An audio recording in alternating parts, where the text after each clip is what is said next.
This is a put-call parity question. We're given the call premium, the put premium, the stock price, strike price for both options, time to expiration, and an interest rate. And first we're asked what we would do to exploit these quotes. In other words, how would we find, how can we get an arbitrage profit? And then part B is how can we synthetically short sell an asset using options with borrowing and lending, or lending. So first part A, written down the information here, and the put-call parity equation. And for these types of questions, I usually rewrite the parity equation so that everything's on one side and we have 0 on the other side. So if I were to say, if I were to do that here, I could get C minus P minus S plus K in present value. And that should be equal to 0. If it's not 0, then there's an arbitrage opportunity. So let's plug in those numbers and see what we get. So C is that's 4.75 minus P, put premium is 325. S is 42, so minus 42, and then we're adding K, so plus K times e to the minus RT. RT is 0.01, so it's minus 0.01.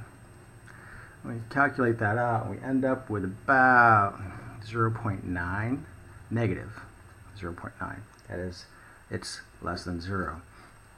I like to think of these as like cash flows times 0 cash flows. So if the cash flows add up to be negative, that's certainly not a profit. So I would rewrite that to be, if you multiply a -1 through this entire equation, times, and of course multiplying 0 times -1 is still 0, and you end up with minus C plus P. Just all the signs change, plus the stock price.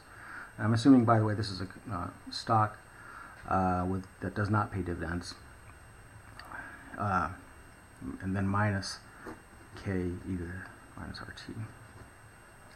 And if we rewrite it that way, we should get a positive 0.9 and greater than 0, indicating profit. Why do I call that profit? Well,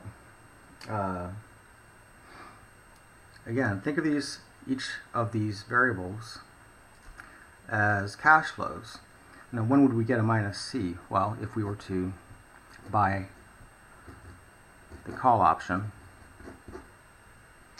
when would we receive the put premium? Well, we'd receive it if we're selling it, so we're going to sell the put. When we received at time 0 the stock's price, we would receive that if we were short selling the stock. So short sell the stock, or the underlying asset, whatever it is. And then fourth, that'd be this K to the E minus RT. When do we pay the present value of the strike price? Well, if we're lending it. So we're going to lend the present value of the strike price. What are the cash flows from that? Well, let's see. Well, we already know what it is, but we'll go ahead and write it in. By call, that's minus C. In this case, C is 475. Well, if they're stock options, it's times 100. We can just multiply our final answer by 100. Stock options are always on 100 shares of stock, not just one. But we'll just pretend it's 1. Selling a put, we've received the put premium, which was here, 325, so plus 3.25. Short selling the stock, we would receive the stock's price, so we receive from that $42. And lending the present value of K, we would, let's see, that'd be e to the minus 0.01 times 40 gives us 39.60, so minus 39.60. And add those up and we get 0.9, or if we did it times 100, because stock options trade on contract size is 100 shares, that would be $90. We multiply it by 100. How is this an arbitrage profit? Well, because these are the time zero cash flows, right? Well, the time, the only two relevant points, if it's a European, is time zero and the expiration day itself. At the expiration day, either the stock price on that day is going to be less than the strike price of 40, or it's going to be greater than or equal to the strike price of 40. We have the bought call. If the stock price is less than the strike price, that would not be exercised, and you have a zero payoff. If S is greater than the strike price, you would receive a payoff equal to the stock price on expiration day minus the strike price of 40, of course. We sold a put. When we sell a put, we're going to be, if it's exercised, we'd be paying out the difference. It's exercised. The put is exercised when the stock price is less than the strike price, so we would be obligated to pay K minus S, so that's 40 minus whatever the stock price is. We don't know what it is. If S is greater than the strike price, put would not be exercised. Our payoff is zero. When short selling the stock, of course, we have to buy it back. So we're going to pay the stock's price, whatever it is, regardless of whether it's above or below 40. And then finally, we lent the present value of the strike price. We've received the strike price at the end, so we add plus 40. That's the payoff from the lending. When you add these up, we have, well, let's see, minus 40 plus 40, double negatives plus S minus S equals 0. If S is greater than 40 or equal to, we have S minus 40 plus 40 equals 0. So by taking on these four transactions, the result is a positive cash flow of 0.9 today per unit per share, and we've assured ourselves of a zero payoff in the future, regardless of what the stock price does. There's no risk involved there. It's definitely going to be zero in the future.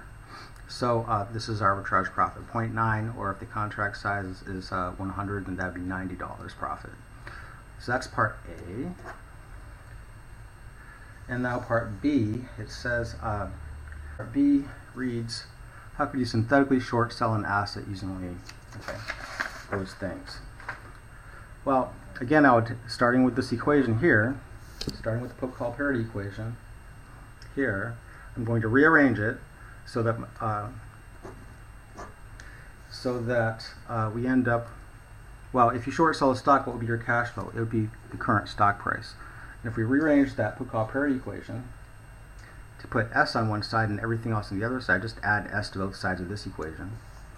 And we end up with S being equal to C minus P plus K strike price in present value.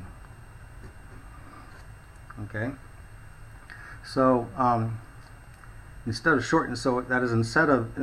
receiving the stock price from a short sell, we're not going to short sell. We're going to instead do the stuff on the right hand side of this equation. So when would we receive the call premium? Well, if we were selling the call. When would we be paying the put premium? Well, only if we're buying the put. Right? And when would we receive the present value of the strike price? We would do that today. We will receive today that if we were borrowing the present value of the strike price, 40. Okay, let's go ahead and see if that checks out. All right, so that's basically the answer. That's how you do it. Let's go ahead and make another table and check that out. So what's the cash flow at time 0? And of course, we want the cash flow at time capital T, regardless of whether the stock price is less than the strike price, which is 40, or greater than or equal to. We want to take into account all possible future scenarios. So from selling the call, we receive the call premium, which is $4.75.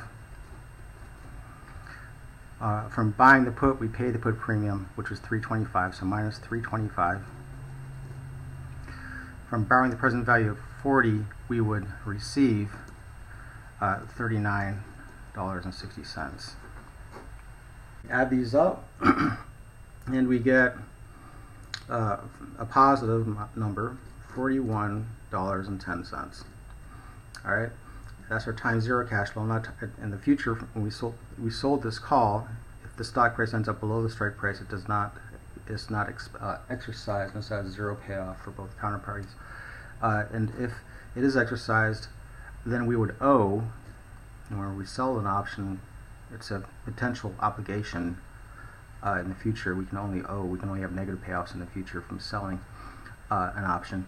So we're going to have to owe whatever that future stock price is minus 40, the strike price. From buying the put, it is exercised, we receive the payoff. If S is less than 40, so that's 40K, I think that is, minus S, whatever it is.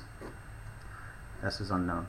And of course, it's out of the money if the stock price is greater than 40 and has zero payoff. And from borrowing the present value of 40, we now owe its future value, which is 40, so minus 40. Regardless of where the stock price is, we're going to owe $40 per unit of underlying asset. So what do we end up? 40 minus 40 is 0. We end up with minus the stock price.